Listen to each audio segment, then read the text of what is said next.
If I had to rank all of the Battlefield games based on the content that's there at launch, 6 isn't in my top 3. And although I do believe it's one of the better multiplayer shooters to come out in the past several years, I think some of that speaks to how shitty of a time it's been for this genre. Battlefield has been on a bit of a decline, same with Call of Duty. And after so long of playing games that aren't that great, your standards take a hit. The bar has gotten so low with Battlefield. 2042 was so atrocious, I couldn't even force myself to play it in order to unlock skins for this game.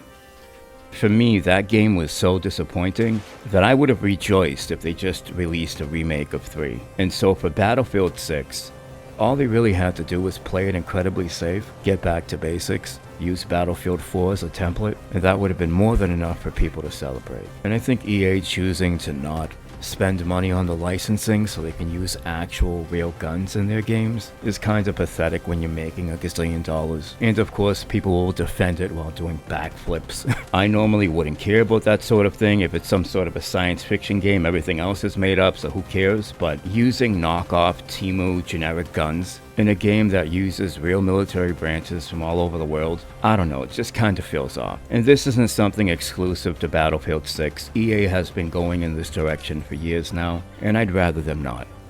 Not a deal breaker, I just prefer real gun names and more guns. The variety's a little bit lacking. And that's an objective statement, guys. This game launched with 45 weapons. I'm pretty sure Battlefield 4 had closer to 80 at launch.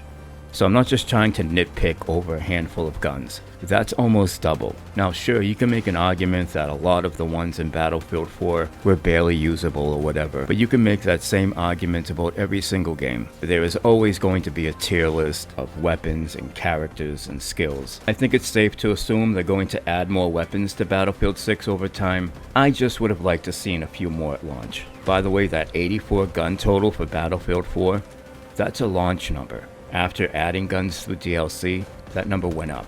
And while I do think Battlefield 6 has some really nice maps with nice level of detail, I feel both Battlefield 4 and 3 had a higher concentration of maps I liked. And I know it's a common practice for developers to reuse assets.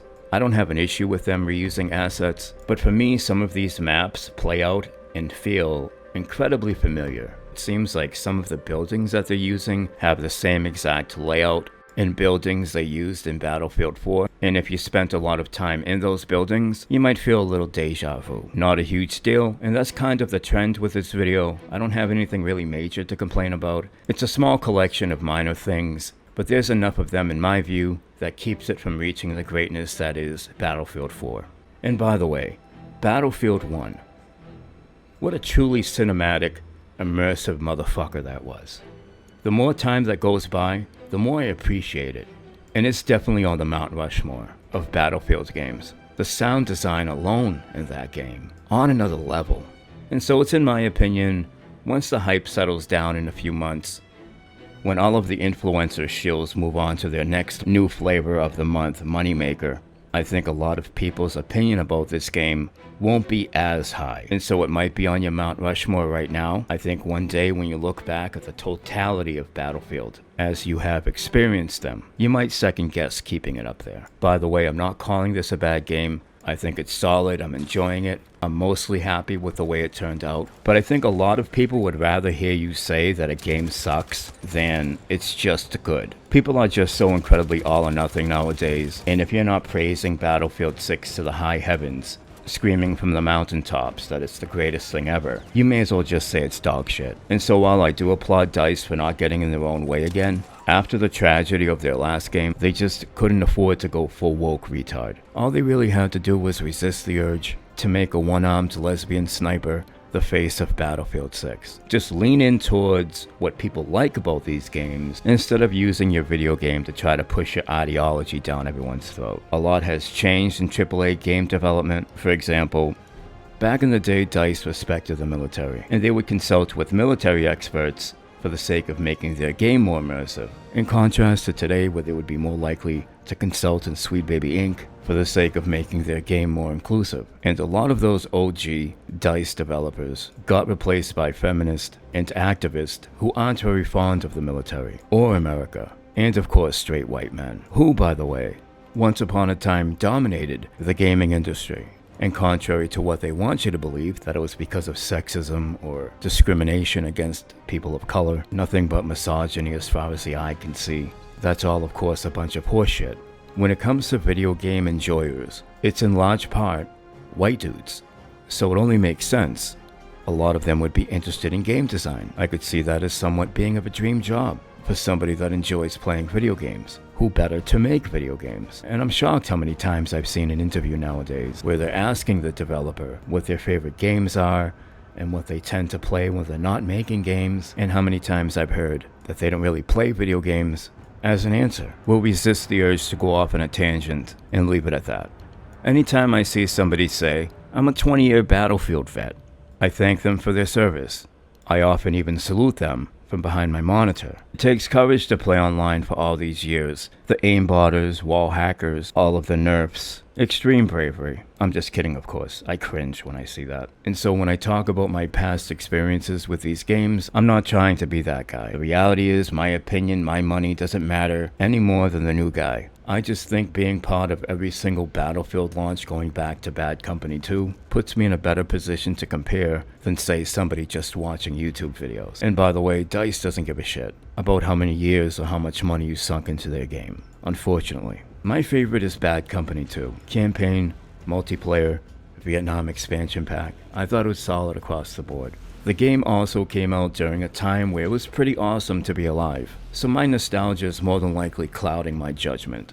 I think most people would agree that Battlefield 3 and 4 were superior multiplayer experiences, some of the best DLC maps. So when it comes to the definitive Battlefield experience, I would say it's one of those two. I think 3 and 4 are superior games to Battlefield 6, so far. I would actually include 1 as well. Battlefield 6 seems more of a sideways move than, say, a leap forward. Battlefield 4 really felt exceptional. To me, it really felt like a leap forward, where they put every ounce of themselves into the game. Because of the verticality and the naval combat in Battlefield 4, it really put the exclamation point on large-scaled, all-out war. And because they did put a lot of effort into the aquatic stuff, it added another layer of strategy, more depth. And it's wild watching people get excited that Battlefield 6 has a firing range. Meanwhile, Battlefield 4 had an entire training island.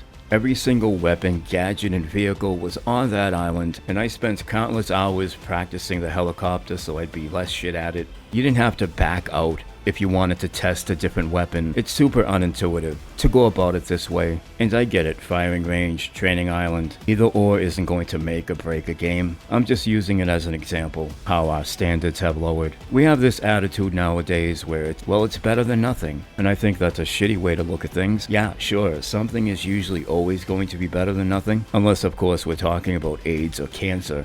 We should want better. We should want games to improve over time. And you would hope that developers would learn from their mistakes so they don't make the same ones over and over and over again. So why is the user interface so trash? Why is the menu so shit? They've made like a dozen plus of these motherfuckers. Well, at least the game has a menu. It's better than nothing. Battlefield 6 is a perfectly reasonable, enjoyable, more than competent multiplayer shooter. I think it's solid. I'm enjoying it. I'm happy for the Battlefield community. Me personally, it's just not in my top 3 yet. That could change with new content. Sorry for being so incredibly negative and giving it an 8 instead of a 10.